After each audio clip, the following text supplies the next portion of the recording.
Hi, Filippo Ricci, Gazzetta dello Sport. So here we are. The last 5 tours, you won 3, Jonas won 2. It never happened that 2 guys finished first and second in 4 years. How do you see it now? How do you see this battle? Yeah, I think the last 5 years were quite intense between me and Jonas and the others as well. Yeah, I think great competition, rivalry, and I think this year is more or less the same like the last couple of years, and yeah, it will be interesting to see if we can exchange it again or not, but yeah, you never know with the new guys coming in as well, and yeah, somebody can surprise, and yeah, a lot can happen in so long race, but I'm looking forward to race against Jonas again. I think he's in great shape, and I also looking forward to race against all the others on the different terrains, and we see, yeah, I think it's gonna be great month for people in front of the TV and beside the road as well. Trine Danish, TV2. So today you are the big favorite for this year. You had an amazing season. Do you see any aspects where Jonas Vingegaard is better than you right now? Thank you. Yeah, it's been a great season so far, perfect. And going here to the tour as one of the favorites, it's an honor. I'm pleased, and yeah, I hope I can live up to the expectation. And I think, yeah, where Jonas might yeah, be stronger than me, we don't know. We will have to see in the tour. I think he's the best climber in the world at the moment. In the last few years, he's yeah, on the long climbs. I think he's one of the best, if not the best. But he can also do great time trials, sometimes better than me, sometimes worse. But we're there, and yeah, we will see this tour where he will be better than me, and where I can be better than him. But yeah, we will have to wait and see.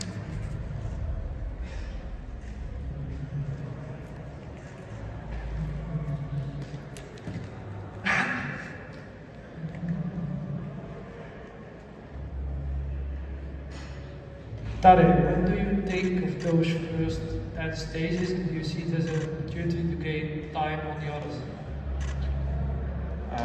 Yeah, as always, the first week of the tour is one of the most intense, nervous weeks.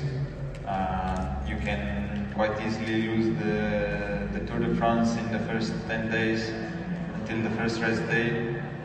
But yeah, I think I can see it also as an opportunity. There's a lot of hard finishes, hard tricky finals, not so many pure sprint stages, one TT also, so yeah, I don't think my goal should be to aim to gain time in the first week, but as always we say, the first week you just need to take care and not screw it up the whole tour, because you can, and just focus and save the legs for the last week and see how it goes, just yeah, without any bad luck and some sort of incidents to survive the first week. In what way are you sometimes still surprised how big this thing is, and do you somewhere, maybe on the mountain climbs where all the people standing there, feeling unsafe at some time? I mean, I feel unsafe many times while riding the bike. It's not a very safe sport, in my opinion. I mean, just going out and training in the traffic, where more and more people are nervous in the cars and in the traffic, so you actually risk life every single day in the outdoors training. And yeah, then you come to a race where everything is closed, just you and 170 something guys on the start line. Basically, you know each other pretty well, racing against each other through all the years. And I think, of course, there's always going to be crashes and moments where you don't feel safe. But I think it's always been like this. Then, of course, when you come to the big mountains, or just like in big cities or famous places for cycling, there is a lot of fans. But normally, there can be some problems sometimes. It's been in the past, but without fans, this sport would be really boring, I think. So it's what we need to accept, and it just feels great when you ride past so many people, so many fans when they scream your name or your team, and it gives the pleasure of riding such a big race. The fans, they make the race so beautiful to us riders. Hello today, Nicolas Colemer from Olympic Channel. Especially in the mountain, what will be the most challenging stage according to you? Thanks. We have quite a lot of mountain top finishes. The last week in Alps, I think, is the hardest. The Queen stage is with around 5,500 elevation of climbing in just sort of 3 climbs, so 3 massive climbs. That's the hardest one, but it doesn't mean that it's the worst one for me. So I hope I will not face too many difficulties with my shape in the big mountains. So I go confident and ready to climb big days. There's been a lot of talk about the Netflix clip on with the gravel stage with you shouting at Jonas. Has there ever been a situation where Jonas has said anything like similar to you, or what's the atmosphere between you two guys? Oh yeah, it's of course it's not nice to flip off somebody. But I think in all the sports, sometimes in the heat of the moment, you say something that you don't actually, that you might regret after, but I don't think it in that way. It's just, heat of the moment. A lot of guys saying bad words all the time in the peloton when it's so stressful. Sometimes it comes naturally to the rider to scream and frustrated, and it just happens. So I think it's normal thing in the sport, and of course there's been a lot of tension in the past years between for example UAE and Visma, and you know, when you're competing for the biggest race, of course there's gonna be tension, but I think we all have big respects towards each other.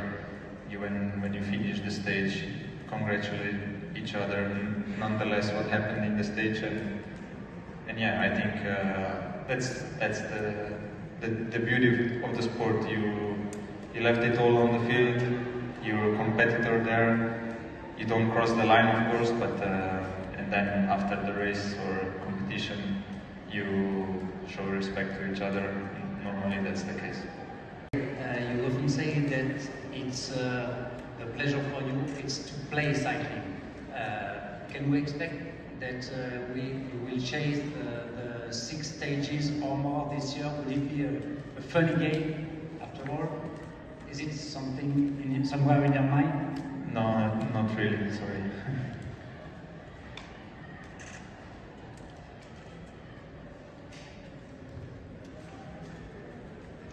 Hi today. What exactly did you do after the Dauphiné, and how does it work out? Yeah, I went to Isola 2000 with the team. We had a nice team camp there, recovered after Dauphiné, and do some few hard trainings as well. And then 4.5 days at home. It was a good time to spend home, and yeah, it was time to enjoy as well, just before all this mess starts this month, and just live a little bit of normal life as well. So yeah, it was pretty cool to be home and to get ready for the tour. So today, in the past, we've seen you going for these intermediate sprints for bonus seconds, and this year this will only be possible in the finish. Will you change your way of racing due to this, and does it annoy you? No, I didn't even paid attention to that much, but yeah, of course, I think bonus sprints always bring another stress to the GC riders, especially in the bunch. So yeah, I'm more than happy just to sprint in the finish line. Hi Tadej, I'm with Süddeutsche Zeitung in Germany. For the first time in the Tour de France there will be yellow cards and possibly hard punishments. Have you had any experiences yet, and what do you think of it? Me personally, I've not been super close with this sort of rule. But I sense a lot of riders don't understand the rule, or it's not clear what exactly is the punishments or whatever. There's been this year many yellow cards, but as a rider inside of the peloton or any other rider could tell you that yeah, there's many times there can be more yellow cards for nonsense things, and sometimes it's just what you see on the TV.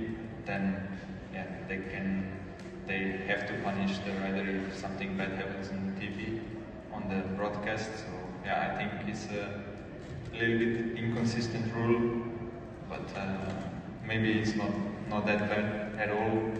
We will see how it will go here in the tour, and in the future maybe it will stick and work well, but for sure there has to be improvements or more consistent yeah, playing of this rule.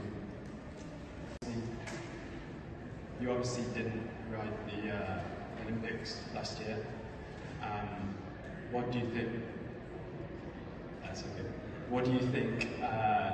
What do you know about the Stage 21 course, and how do you think it might affect the race? Yeah, when I heard the last stage is gonna be on parcours of Olympics, yeah, maybe the first thing in my mind was, yeah, not a lot of people will be happy, not a lot of riders will be happy.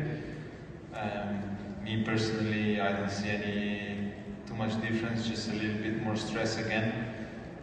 Especially, I don't know, we don't know actually how it's going to be with the travel after the second last stage to Paris, and then you have to race another classic stage where it's a full stress. And yeah, but normally the GC should be down there, and maybe there will be mutual respect between riders, not to go insane into the circuit. But yeah, you never know. I think it can be also decided on the last day in the final circuits.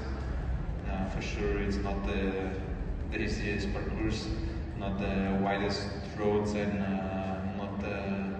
Yeah, I think we will have to be focused until. I mean, even with the normal lap on Champs-Élysées, you had to be focused until the last final lap, the last final 3 kilometers, and yeah. But I think this year will be just a tiny bit more of pressure on the last stage.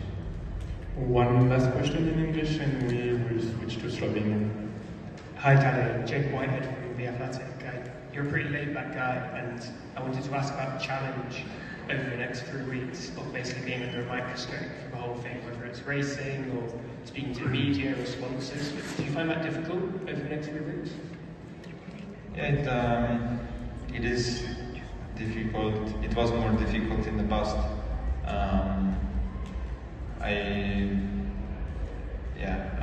It's always, people have always opinions, no matter what you say, no matter what you do, you never can please everyone.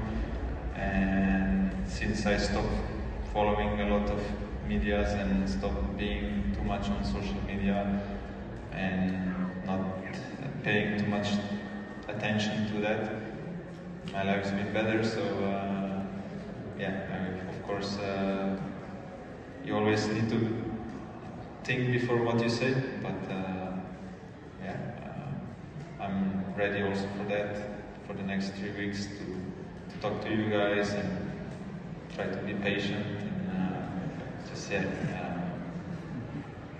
do it with a smile on my face and not care too much about whatever happens next.